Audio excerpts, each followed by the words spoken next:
ನಾವು ತಪ್ಪು ಮಾಡಿದಾಗ ತಿದ್ದಿ ದೊಡ್ಡವರು ಹೇಳ್ತಾರೆ, ಎರಡು ಬೈತಾರೆ, ಒಂದೊಮ್ಮೆ ಹೊಡಿತಾರೆ, ಆಗ ಸಹನೆ ಮಾಡಬೇಕು. ಅದು ಬಹಳ ದೊಡ್ಡ ಗುಣ ಅಂತ. ನೀನು ಮಾಡ್ತಾ ಇರೋ ತಪ್ಪು, ಹೀಗೆ ಮಾಡಬೇಡ ಅಂತ ಬೈಬಹುದು ತಂದೆ, ತಾಯಿ, ಗುರುಗಳು ಅಥವಾ ಹಿರಿಯರು. ಅಂಥವರು ಯಾರೇ ತಿದ್ದಿದಾಗ, ಬೈದಾಗ ತನ್ನ ತಪ್ಪನ್ನು ತಿಳಿದುಕೊಂಡು ತಿದ್ದುಕೊಳ್ಳುವ ಪ್ರಯತ್ನ ಮಾಡಿದರೆ ಅದು ಸಹನಶೀಲತೆ.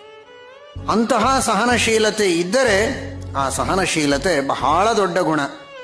ಅದು ಪುರುಷರಲ್ಲಿಯೂ ಇರಬೇಕು, ಸ್ತ್ರೀಯರಲ್ಲಿಯೂ ಇರಬೇಕು, ಹಿರಿಯರಲ್ಲಿಯೂ ಇರಬೇಕು, ಬಾಲಕರಲ್ಲಿಯೂ ಇರಬೇಕು, ಎಲ್ಲರಲ್ಲಿಯೂ ಇರಬೇಕಾದಂತಹ ಗುಣ. ಮನುಷ್ಯ ತಾನು ಮಾಡುವಂತಹ ನಾನಾ ತರಹದ ತಪ್ಪುಗಳನ್ನು ತಿದ್ದುವುದಕ್ಕೆ ಒಬ್ಬರನ್ನ ಮೇಲೆ ತಾನೇ ಸಹನೆ ಮಾಡಿಕೊಂಡು ಇಟ್ಟುಕೊಂಡಿದ್ದ ಅಂದರೆ ಅವನು ಶುದ್ಧನಾದ ಅಂತ ಅರ್ಥ.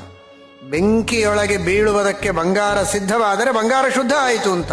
ನಾನು ಬೆಂಕಿಯಲ್ಲಿ ಬೀಳೋದಿಲ್ಲ ಅಂದರೆ ಅದು ಕಪ್ಪಾಗಿಯೇ ಇರ್ತದೆ. ನಾವು ಬಯಸಿಕೊಳ್ಳೋದಕ್ಕೆ, ಶಿಕ್ಷೆ ತೆಗೆದುಕೊಳ್ಳುವುದಕ್ಕೆ ಸಿದ್ಧರಿಲ್ಲ ಅಂದರೆ ನಾವು ದುಷ್ಟರಾಗಿಯೇ ಇರ್ತೇವೆ. ಶಿಕ್ಷೆಗೆ ಸಿದ್ಧ, ಹಾಗಾದರೆ ನಾವು ಶುದ್ಧ.